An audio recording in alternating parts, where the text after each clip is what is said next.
Alhamdulillah ala nikmatil iman wa kafa biha min ni'mah. Alhamdulillah, segala puji bagi Allah Subhanahu wa taala. Hari ini kita berkumpul bersatu menjadi hamba-hamba yang ikut memperhatikan sedikit tentang apa yang terjadi di Palestina, berjuang sedikit dari apa yang diperjuangkan oleh rakyat Palestina, menolong sedikit dari apa yang banyak sekali perlu ditolong dari hamba-hamba Allah Ta'ala yang hidup dan mempertahankan tanah airnya di negeri Palestina. Nabi kita Nabi Muhammad SAW dikisahkan atau Allah Ta'ala mensifatkan tentang dirinya di dalam Al-Quran, laqad ja'akum rasulun min anfusikum azizun alaihi ma anittum harisun alaikum bil mu'minina raufun rahim. Wahai umat manusia, wahai segenap orang-orang yang beriman kepada Allah Ta'ala, sungguh telah aku datangkan kepada kalian seorang nabi yang memiliki sifat azizun alaihi ma anittum. Apapun yang menimpa diri kalian, apapun yang sedang menjadi musibahnya umat, apapun yang sedang menjadi ujiannya Allah Ta'ala kepada satu umat, itu bagi Nabi Muhammad rasanya luar biasa besar. Itu rasanya luar biasa menyakitkan. Kalau misalkan kita sakit, Nabi Muhammad justru lebih pertama sakit. Kalau kita kepikiran, Nabi Muhammad adalah orang yang paling kepikiran dengan umatnya. Makanya di dalam salah satu kisah sampai ditanyakan ketika Rasulullah SAW sepanjang malam beliau tidak bisa ngapa-ngapain, nggak mampu makan, nggak mampu minum, nggak mampu melakukan apapun, hanya menangis saja seharian. Ketika ditanya kenapa wahai Rasul, maka Rasulullah mengatakan, saya memikirkan umatku, kaifa haluhum min ba'di wa kaifa haluhum yaumal qiyamah. Bagaimana nasibnya mereka sepeninggal aku, dan bagaimana nasib mereka nanti di hari kiamat. Seperti apa mereka nanti tanpa aku, dan seperti apa nanti mereka di hari kiamat. Bagaimana mereka sholat tanpa aku, dan bagaimana nanti mereka bisa melakukan sesuatu apa yang akan menyelamatkan mereka di akhirat kelak. Itu yang dipikirkan sama Nabi. Itu yang selalu terngiang-ngiang di kepalanya Nabi. Itu yang selalu, yang sampai bikin beliau gak nafsu makan, gak nafsu minum, gak nafsu tidur, gak mampu ngapa-ngapain lagi karena mikirin kita, karena memikirkan tentang kita.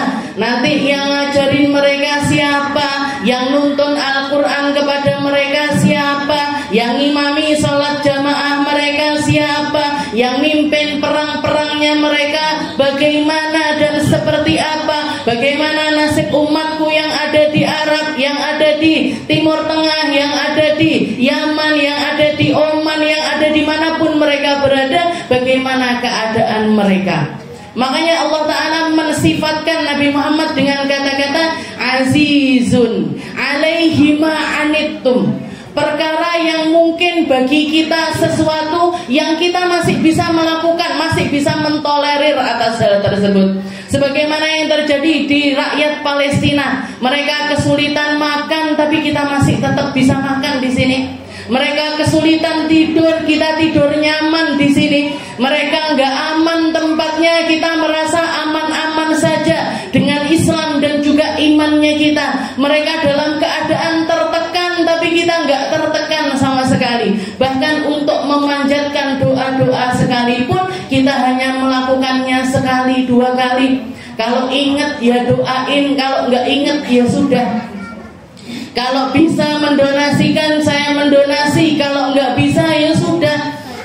Makanya salah satu bentuk dari doa ini yang disusunkan oleh guru saya di akhir di zikir yang ketiga, beliau ngutip ayat Al-Quran yang mengatakan Rabbana ighfir lana dzunubana wa israfana fi amrina wa tsabbit aqdamana wansurna 'alal qaumil kafirin. Ya Allah, ampuni kami, ampuni kelalaian kami, ampuni keluar biasaan tidak berperasaannya kami, israfana fi fi amrina. Makanan di sini sampai dibuang-buang. Di sana makanan anak-anak kecil sampai makan rumput. Di sini kita minum 1 liter, 2 liter terserah kita. Di sana minum 1 botol harus gantian 1 keluarga. Itu pun dikasih jeda 1 jam sekali, bahkan sampai 2 jam sekali. Air sulit, makanan sulit, listrik sulit. Listrik sulit, kita seringkali ada kipas angin, ada AC, kita biarkan begitu saja menyala sampai kapan entah nggak tahu, lupa matiin. Jadi kita israf, terlalu berlebihan. Pakaian kita berlebihan, kendaraan kita berlebihan, rumah-rumah kita berlebihan, harta-harta kita berlebihan. Rabbana ighfir lana. Kami nggak mampu ngapa-ngapain ya Allah kecuali minta ampun.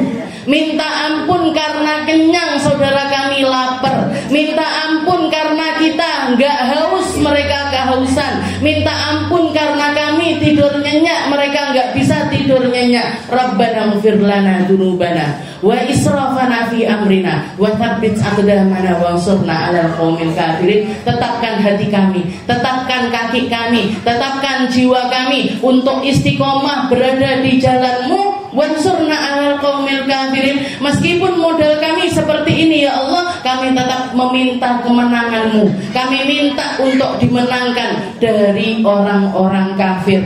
Dari orang-orang kafir. Jadi minimal kita bertindak. Jangan sampai melakukan seperti yang dilakukan oleh Bani Israel kepada salah seorang nabinya, yaitu Nabi Allah Musa. Ketika Nabi Musa ngajak pasukannya, ngajak umatnya, ngajak Bani Israel untuk pergi melakukan peperangan. Di dalam Al-Quran diceritakan mereka mengatakan idhab anta wa rabbuka wa nahnu hahuna qaidun. Wahai Musa, silahkan kamu pergi, silahkan kamu keluar, silahkan kamu berperang berserta dengan Tuhanmu. Kami tak duduk di sini aja nonton.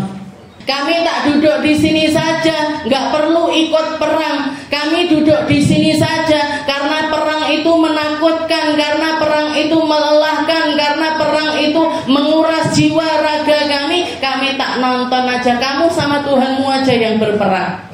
Karena hal inilah mereka mendapatkan kutukan dari Allah Subhanahu wa taala berupa at-taih. At-taih itu orang-orang Israel itu semenjak zamannya Nabi Musa dibikin sama Allah taala menjadi satu suku, menjadi satu kaum yang nomaden, enggak punya tanah air, enggak punya tempat tinggal. Mereka hanya dilempar dari satu negeri ke negeri yang lainnya, dilempar dari negeri yang lainnya ke negeri yang lainnya lagi. Terus seperti itu sampai realitanya di zaman sekarang ini kita juga tahu pasti orang Israel itu nggak punya tanah air.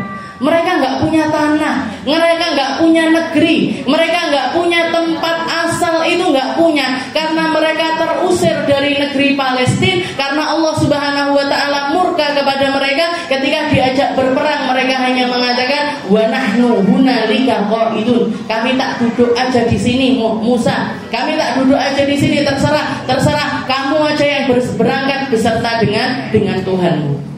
Tapi umatnya Nabi Muhammad sallallahu alaihi wasallam, para sahabat-sahabatnya Nabi, ketika Nabi Muhammad ikut akan berperang pertama kalinya menuju ke Badar, ngajak orang-orang muslim untuk berperang, satu hal yang dipikirkan oleh Nabi, jangan-jangan mereka akan jawabin saya persis seperti jawabannya Bani Israel. Jangan-jangan mereka nanti nggak mau ikut perang sama saya seperti yang dikatakan oleh Bani Israel. Jangan-jangan mereka nanti nggak mau menderma hartanya seperti yang dilakukan oleh Bani Israel. Jangan-jangan mereka nggak mau berangkat perang.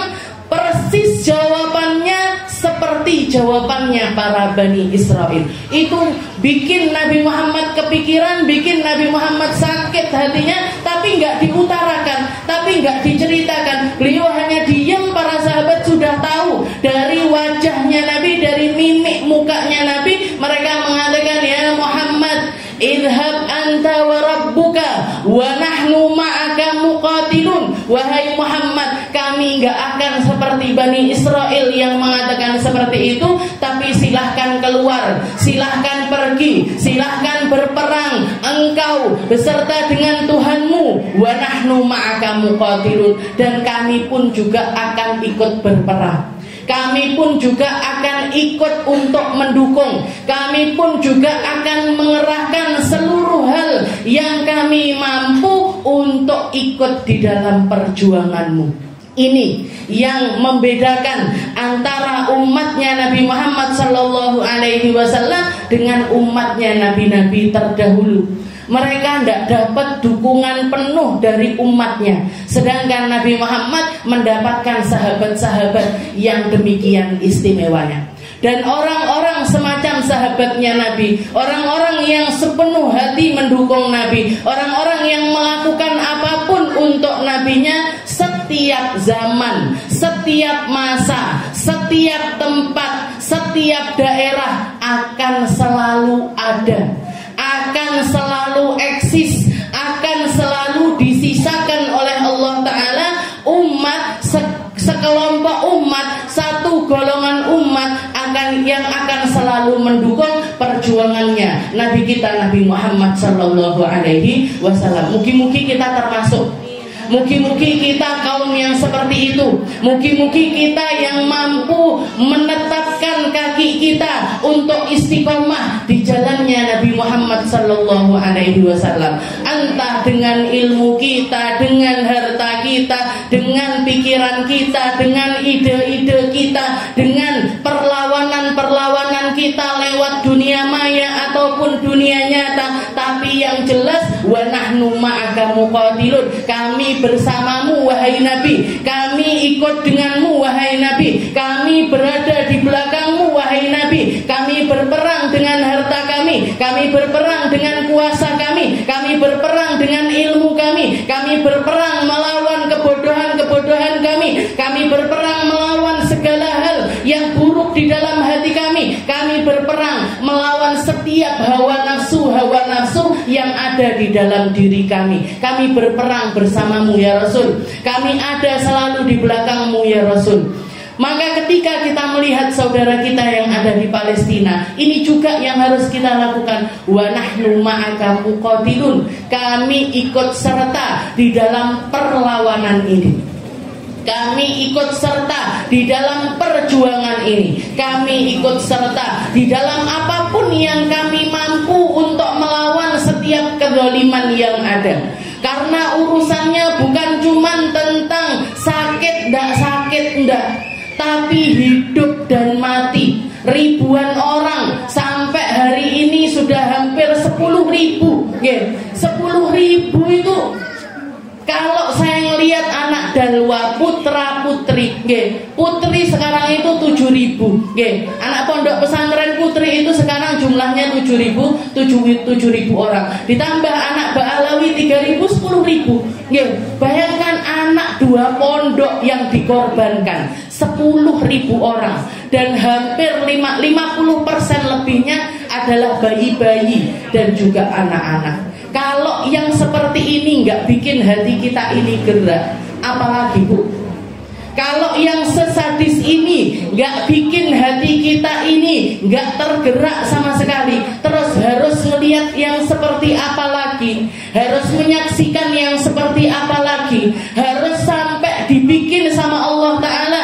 Kita ini bagaimana untuk kembali kepada Allah Ta'ala, untuk kembali kepada Rasulullah Sallallahu Alaihi Wasallam, untuk perhatian sama agama, untuk perhatian dengan negeri ini, untuk perhatian dengan Islam kita, untuk perhatian dengan iman kita. Kita harus digimanain lagi, kita harus diseperti apain lagi. Kalau yang sesadis ini pun kita tidak bergerak sama sekali.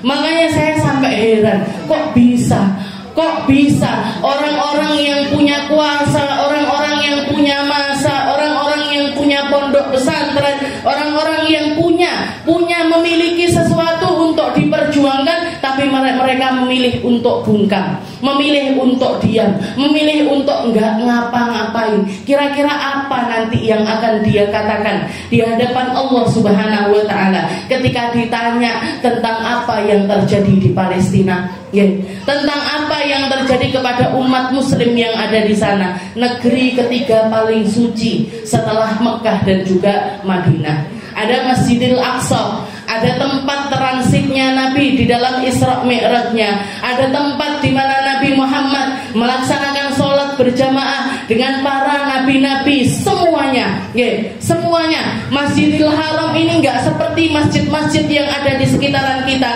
Kalau misalkan masjid atau musola di kampung kita diambil alih atau diklaim sama anak cucunya, diklaim sama anak turunnya untuk diambil alih, pindah, masjidnya pindah, musolanya pindah, kita tinggal kasihkan, setelah itu beli tanah di tempat baru, setelah itu bangun lagi, selesai. Tapi kalau Masjidil Haram, kalau Masjidil Aqsa, kalau Madinah Al-Munawwarah, mau kita bisa. Ini dulu masjid yang dipakai sholat sama Nabi Muhammad bersama dengan nabi-nabi yang lainnya, pindah aja lah. Pindah, kalau sekarang di Yerusalem kita pindah ke Oman atau kita pindah ke Yaman, nggak bisa, Bu.